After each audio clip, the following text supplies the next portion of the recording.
tal? ¿Cómo les va? 20 años en Dame el Poder y falta poco para Navidad. Hoy tenemos un programa muy interesante de actualidad. Ya nos vamos con la otra cámara. Invitados de lujo. Por un lado, Rosendo Fraga, el análisis político. Por el otro lado, el análisis psicológico, si se quiere, de los políticos, con el prestigioso psiquiatra Hugo Marietán, y un testimonio muy interesante de una persona que trabajó muchísimos años en el Estado, que nos va a contar cómo fueron otras experiencias donde más de una vez intentó achicar. Les quiero hacer un breve comentario. Este tema que estamos viendo cuando dijo el presidente proyecto de país y no de poder, me pareció tan interesante. De alguna manera es como que les está hablando a los chicos, 30% de núcleo duro, de un tema refundacional, se remonta 100 años para atrás, donde no se mete en la interna de la grieta del chiquitaje, va a las ideas liberales por excelencia, donde está proyectando cómo pasar de un Estado que todo lo subsumía, un Estado enorme y, por cierto, inútil, elefantiásico, al Estado mínimo liberal. Y sí, con las funciones indelegables del Estado de salud, seguridad, educación y justicia. Como volver a eso, no habla de valores, habla de meritocracia, cosa que en estos últimos años no ocurrió y de hecho fue bastante decadente el nivel de los políticos y de muchas personas en el Estado. Incluso teníamos gente en relaciones exteriores que ni siquiera hablaba inglés, con todo respeto, pero es la verdad. Conformistas, ¿no? Bueno, con un titulito y nadie con un posgrado. Este presidente tiene un posgrado, tiene una formación realmente académica que lo puede llegar a ayudar a solucionar, porque se especializó en eso, en estos temas económicos que tanto aquejan a la Argentina. Y aparte, en el discurso del ministro, me pareció muy interesante ir al hueso, a la madre del borrego, al déficit, de lo cual venimos hablando durante décadas en este programa, hace 20 años, que es la madre de todos los males de la Argentina, de que gastamos más de lo que tenemos. El que viene siguiendo este programa me escuchó, mostré los diarios, donde siempre volvemos a lo mismo, una crisis tras crisis porque no arreglábamos esto.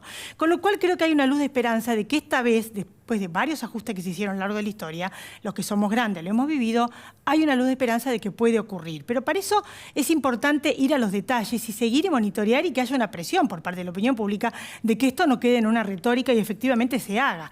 Para que este sacrificio que va a hacer la población no solamente lo hagamos nosotros, sino también, por primera vez, lo que Milei llamó la casta. A mí me da la impresión de que esta disyuntiva entre libertad e igualdad, que siempre hubo una puja entre estas dos consignas, venimos de una etapa donde la igualdad era lo más importante, todos iguales. Pero para ser iguales le tenés que cortar la libertad a otro, le tenés que sacar al otro. En tanto que lo que propugna Milei es la libertad, donde de alguna manera no va en desmedro de la igualdad, sino la libertad.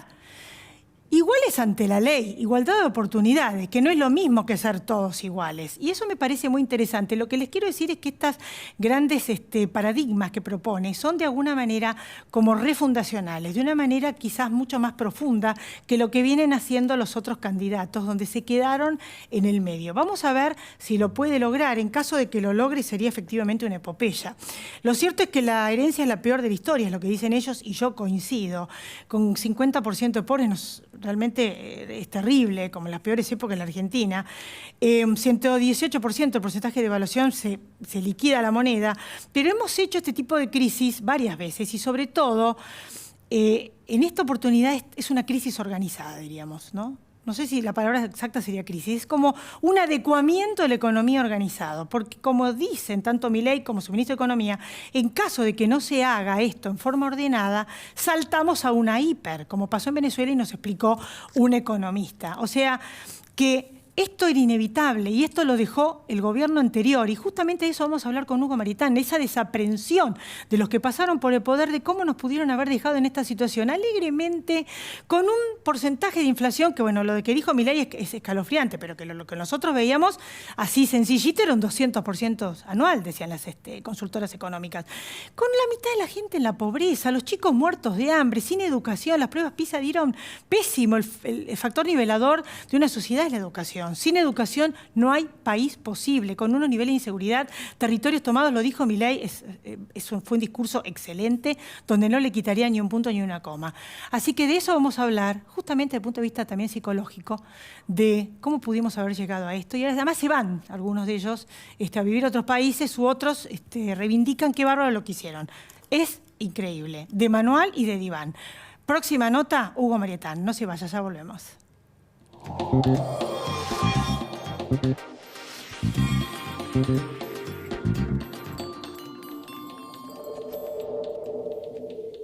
¿Qué es lo que hace a este lugar distinto?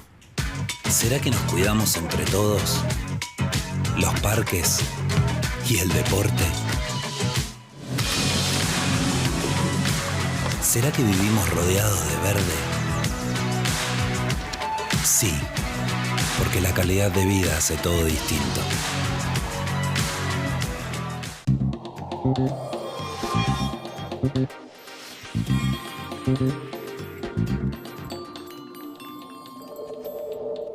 Aquí estamos. Gracias por estar, doctor Hugo Marietano, un lujo. Sí, un placer como siempre, Elizabeth. Esa es la consulta que dije al principio del programa. Me pregunto, ¿no? Esta desaprensión, como mínimo, de nuestros gobernantes que se acaban de ir. Bueno, Sergio Massa, Alberto Fernández, Cristina Kirchner. Esta desaprensión que vos observás es un rasgo de lucidez de parte tuya.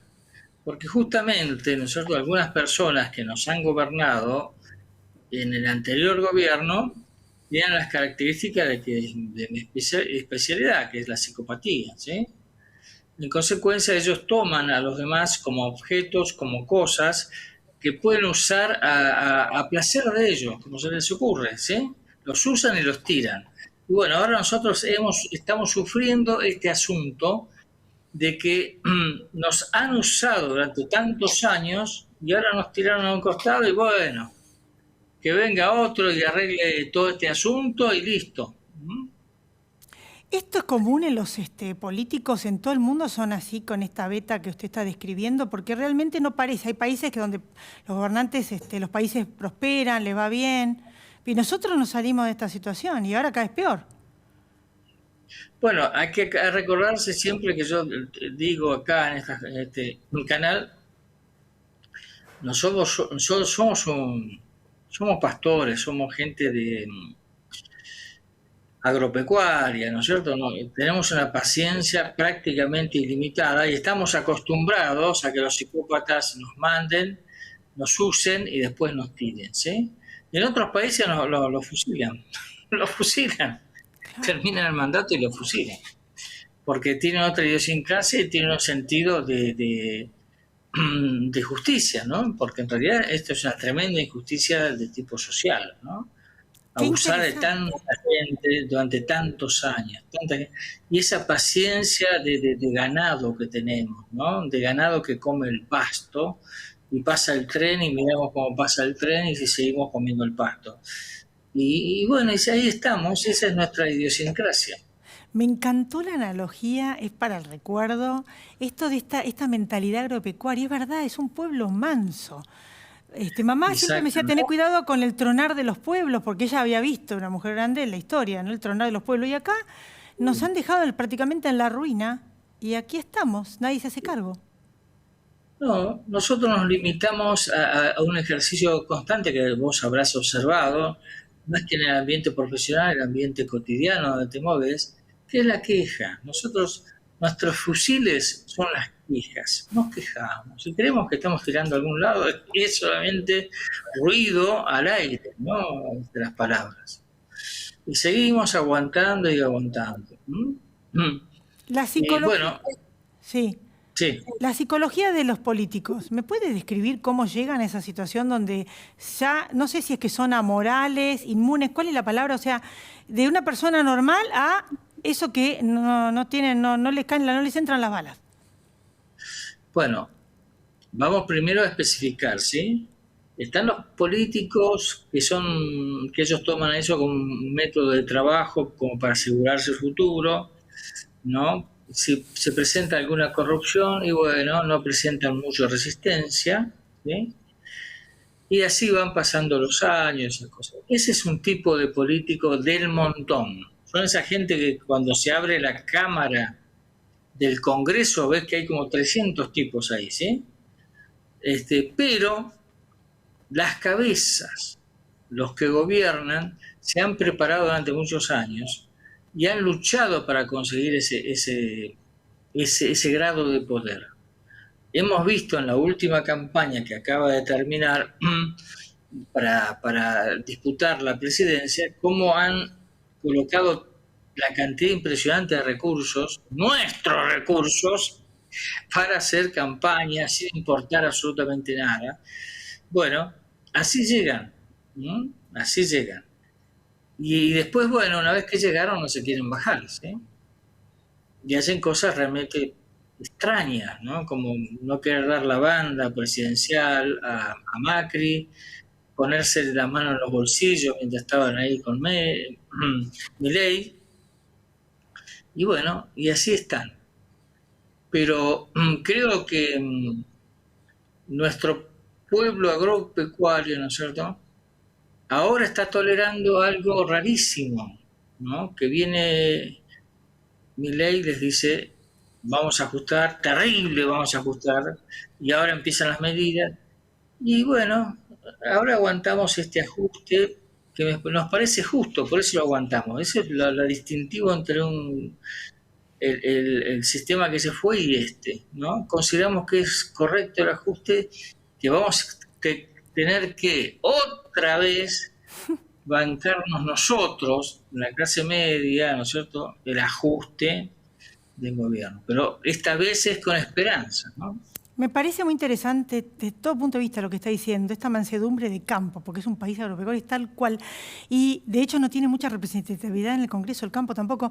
Y usted dice, y me suena como que da a entender que por lo menos está la gente tomando la conciencia, ya para terminar, que esto es importante, ¿no? Ya somos conscientes del déficit, que el problema es el déficit. Es muy importante ahora en lo que está pasando, que es raro y extraño, pasó un poquito con Macri, que la gente dice, vamos a pasarla mal, pero, ¿no?, vamos a estar bien, porque es tanto el desastre, es como que vos entras a una casa arrasada y empezás a sacar la basura acá, la mampostería para allá, todas esas cosas, te queda un agujero en el techo, pero decís, bueno, en algún momento voy a arreglar esta casa, y voy a poder vivir más o menos, y después vamos a vivir bien. Eso es el proceso, ¿no? Bueno, doctor, yo le Estamos agradezco acompañando. muchísimo porque nos ayudó mucho a poder entender y desbrozar y poner en blanco sobre negro. Está la población como que hay una parte importante que tomó conciencia, que es importante el diagnóstico de la vida, y por eso esta vez, y esperemos que sea la última, y si no, volvemos a hablar en otro momento. Gracias, doctor. Sí. Un placer. Un placer como siempre, lo vuelvo a llamar. Bueno, me voy a una Adiós. pausa y después vamos a ver un testimonio de una persona que trabajó en el Estado muchísimos años, 28 más precisamente, porque hubo varios intentos de achicar el Estado. Y queremos escuchar el día a día, el cómo fue, para, como ciudadanos, estar atentos de que esta vez se haga en serio. No se vaya, ya volvemos.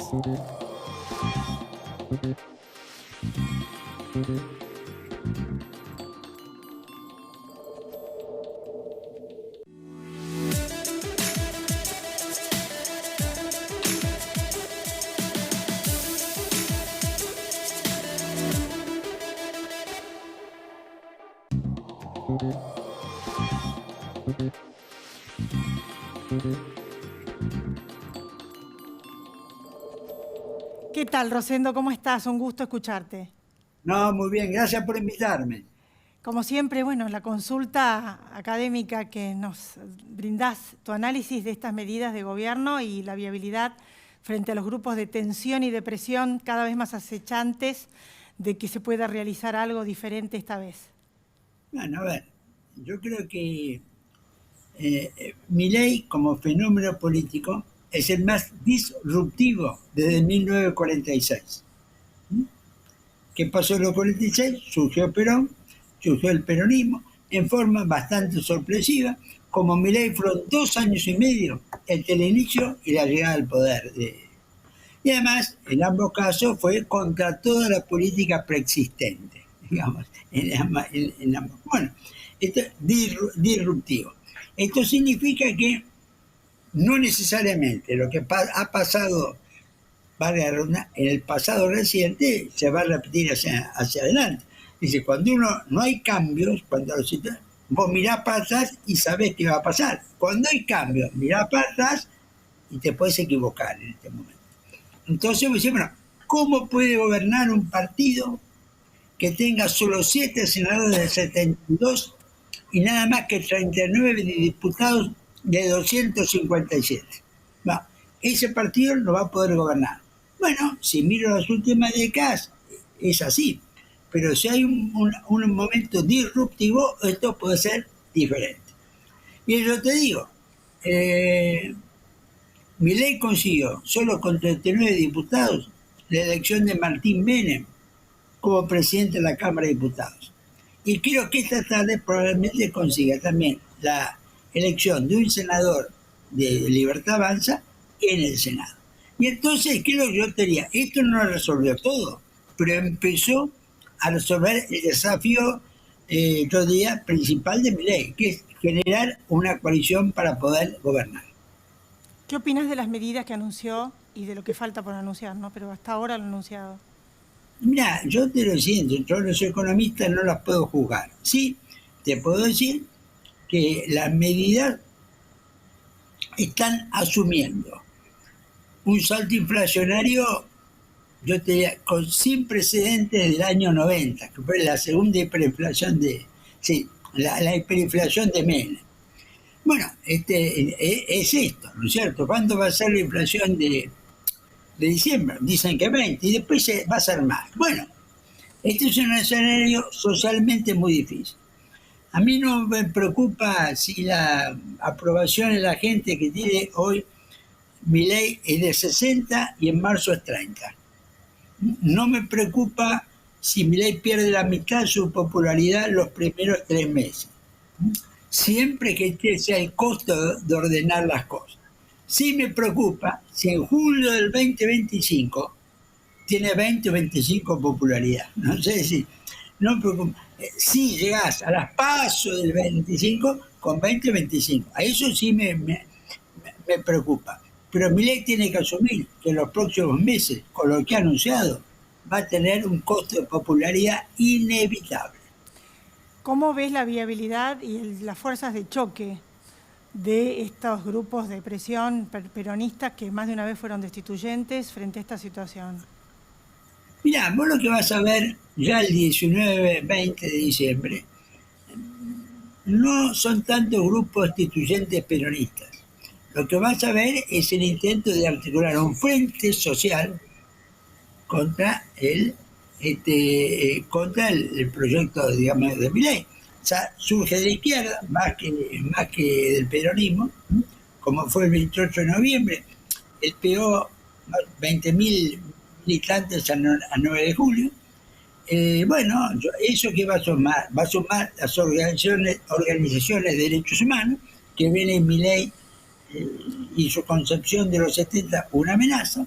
Va a incorporar a los sectores radicalizados del movimiento feminista, va a incorporar a los LTQB, el mundo de la diversidad y el mundo de la educación pública, sobre todo en la universidad.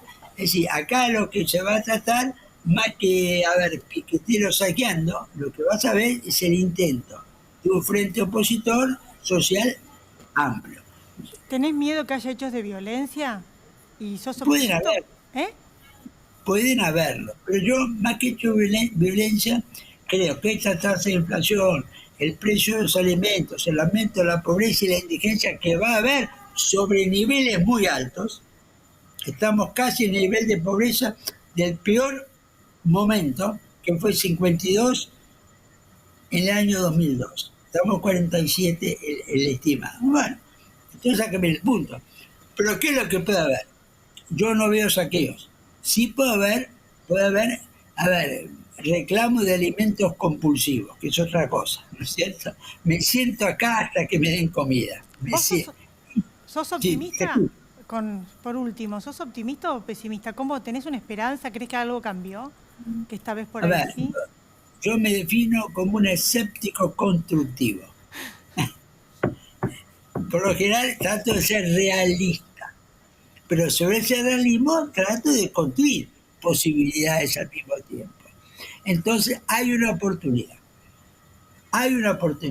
Veremos si la sabemos aprovechar. A mí me da la impresión de que es la última, Rosendo.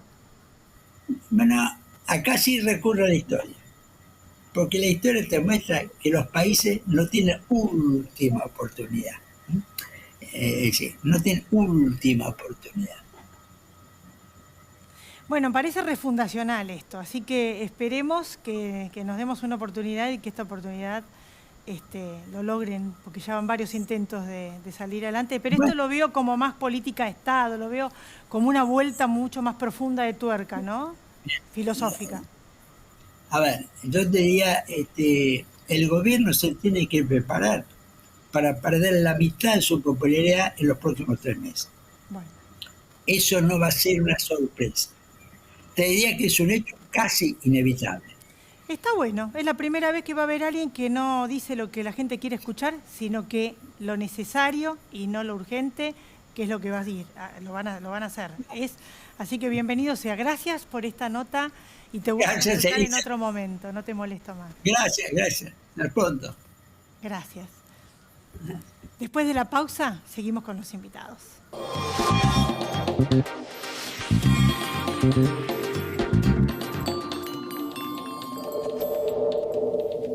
Vacía y cepilla los recipientes que acumulen agua. Tira agua hirviendo en desagües y rejillas y coloca mosquiteros. Juntos podemos prevenir el dengue. Más información en buenosaires.gov.ar/dengue. Buenos Aires Ciudad.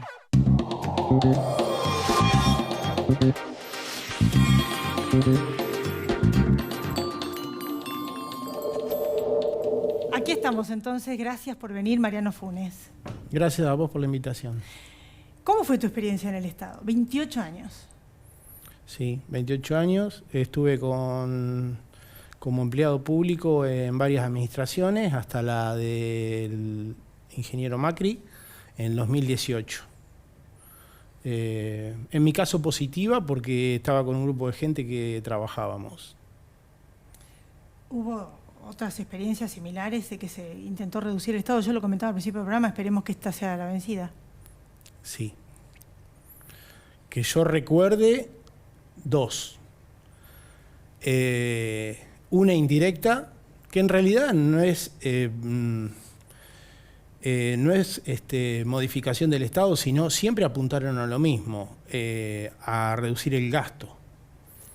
En la época de la Rúa se lo intentó hacer con un control horario. Como cualquier empresa privada, pusieron molinetes con controles horarios y tarjetas magnéticas, lo que hizo que hubo algunas renuncias, pero la reducción fue muy insignificativa. Lo que sí ocurrió, y que lo recuerdo muy bien, es que cuando asume Duhalde, en aquella época, lo primero que hicieron como un acto de justicia fue arrancar los molinetes y liberar el horario otra vez. Yo lo recuerdo muy bien. Luego, también este proceso que se está iniciando ahora, también lo viví en la época de Macri, y paradójicamente, para reducir el Estado, para achicar los ministerios, crearon un ministerio, que fue el Ministerio de Modernización, no sé si se acuerda, que lo presidió Andrés Ibarra, un economista. Bueno, a la vista de los acontecimientos, lejos de haber logrado una reducción del gasto y un achicamiento del Estado, lo que hay hoy es más ministerios, y tal es el hecho que ya no caben los empleados en los edificios originales de los ministerios. Hay edificios alquilados por el Estado para poder, de alguna forma, que la gente cumpla una tarea. Porque si fueran todos juntos al edificio original donde pertenecen, donde funciona el organismo, no entran. Bueno, ahora dijeron que iban a llamar no sé si lo van a cumplir, a ver quién trabajaba y quién no. Sí, ya se dio. Lamentablemente yo ya lo viví. En el caso de modernización, hubo enviados, delegados a cada ministerio y a cada repartición, donde se ubicaban en un despacho, llamaban al personal, le preguntaban el nombre, la categoría, si era contratado, bajo qué modalidad, porque hay varias modalidades de contrato en el Estado, dónde desempeñaba sus tareas, qué horario cumplía, y bueno. Pero vuelvo a repetir, todo ese proceso se inició. Yo no sé en qué terminó. Lo que sí sé es que esas funciones que tenía ese Ministerio de Modernización las terminó absorbiendo Jefatura de Gabinete. Y terminó siendo una cosa muy laxa donde modernización pasó a ser una especie de sugerencias para los buenos usos y costumbres del empleado público. ¿Cuál es tu impresión del Estado? Porque yo lo que dije al principio del programa que el Estado fue tomado por los políticos, ¿no? Pero ¿cuál es tu impresión para terminar? El Estado, para mí, desde mi punto de vista, está tomado. Es un monstruo con vida propia, más allá de las buenas intenciones de los políticos que asuman. Porque las contrataciones, las designaciones, se dan en el marco de una segunda línea, que son quienes deciden quién entra y quién no entra al Estado en definitiva. Porque un ministro llega a un ministerio y no sabe qué es lo que le van a poner arriba de un escritorio para firmar.